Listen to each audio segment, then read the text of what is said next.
All right, hey there, YouTube. This is Michael back at you with one more Ableton tutorial. Today I'm going to be talking about side chaining, and there are a couple of different uses that you have for side chaining. You can do it to try and mix a kick and a bass together. If one's kind of punching out too hard, those frequencies tend to get pretty muddled.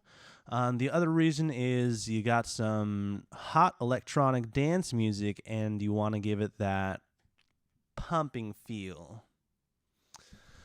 So I'm going to go over a couple of different ways you can do that, and let's get started.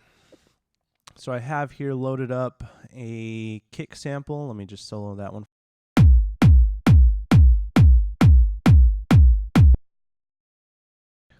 It's just real basic. It's going on the quarter notes. And then I also have here a bass sample.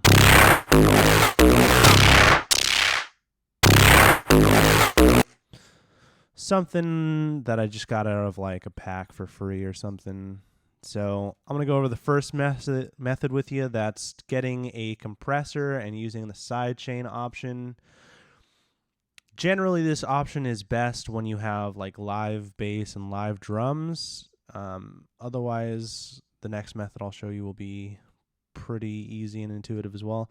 So I've got this compressor, and there's this little triangle that you can click on to bring out the extra sidechain option. You click sidechain to activate it. Once it's yellow, it's active, and then you select your audio from, and we're going to sidechain the kick. So right now I have the compressor on my bass channel, and the compressor is not reading the bass signal. I don't know if you know how a compressor works, but usually it'll read the signal from the channel it's on, and it'll kind of like flatten the dynamics of it. But instead of using the signal of the bass, we're going to use an external signal. That's the kick. And so every time the kick triggers, here, let's just, let me show you.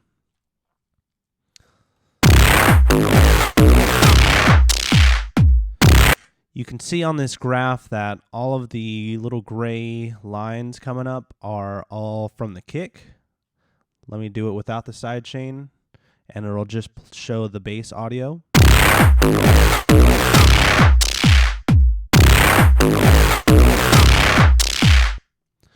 Right? So we're sidechaining from the kick, and to get that nice pump feeling so that it's really obvious, I'm going to scoot down the threshold.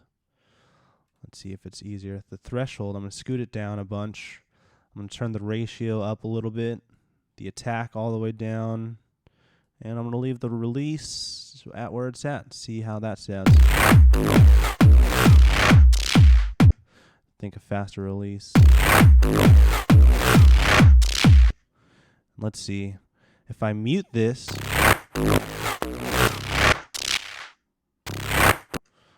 let's go ahead and just delete a couple of these. So maybe it's a little more apparent what's going on.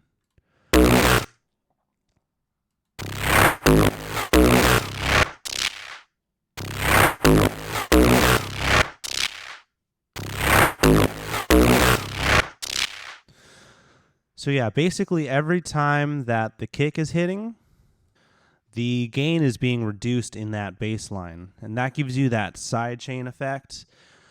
Again, if you're doing it with like a live bass and live drums, and you don't want to have necessarily that pumping effect, you just got to dial down the settings a little bit. I turn the threshold down pretty low, as well as the ratios up at a fairly high amount, 3.82.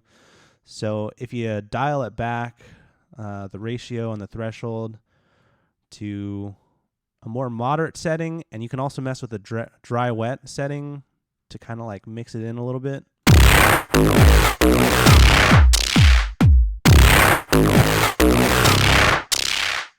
That way you get like a less dramatic sidechain effect, but in this instance it's a lot better for like mixing these sounds together.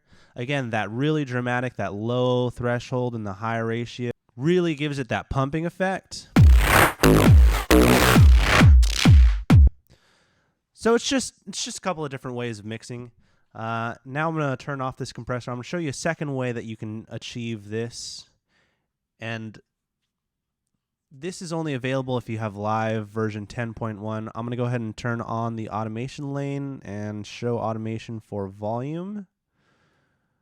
I mean, you could do this in previous versions, but there's this really sweet insert shape. And then I'm just going to duplicate that shape over. So without the kick drum.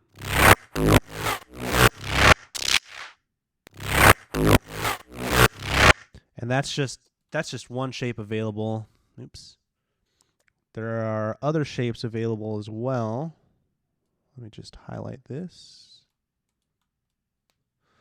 We get other shapes as well in different amounts.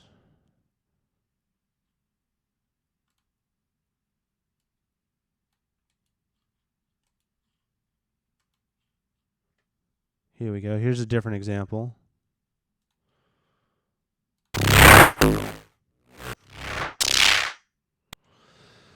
And yeah, that's just automating the volume. You could pull up other audio effects such as, let's pull up the auto filter. Sometimes you don't want to have a volume automation. Sometimes you want to do it with a filter. And so here I'm automating the filter frequency. Let's show automation for volume. Delete the volume automation real quick. And so the auto filter, right now the frequency is being automated. So let's go ahead and play that, see how that sounds.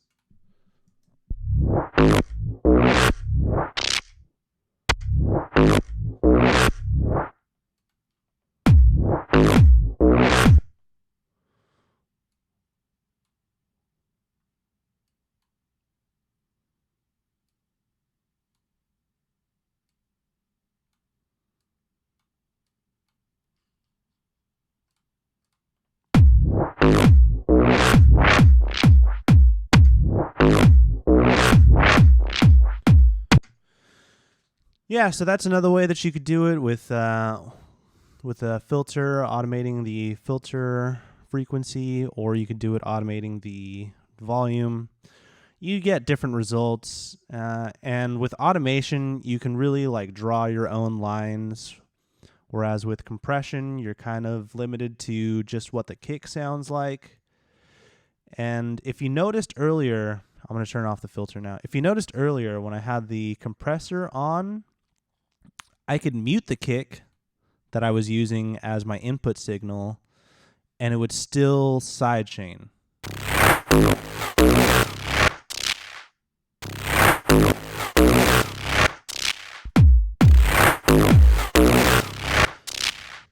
So that kind of gives you the liberty to go ahead and make like another, I'm just going to duplicate this one, another kick channel and put the kicks in other places. So hypothetically, this is going to sound not great, but if you wanted it like this,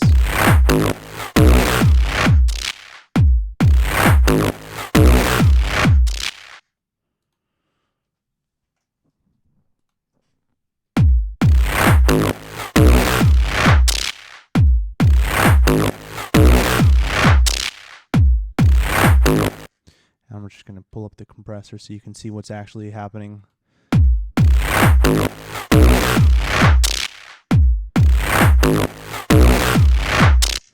And you can see that gain reduction happening in the middle bar. So yeah, those are a couple of different ways you can use sidechain compression to get you a couple of different sounds. Again, this is a really dramatic, like really low threshold, really high ratio, and the dry wet knob is all the way to wet. But if you wanted to dial back down those knobs, you can get a lighter expression. It's just all up to you how you want to do it.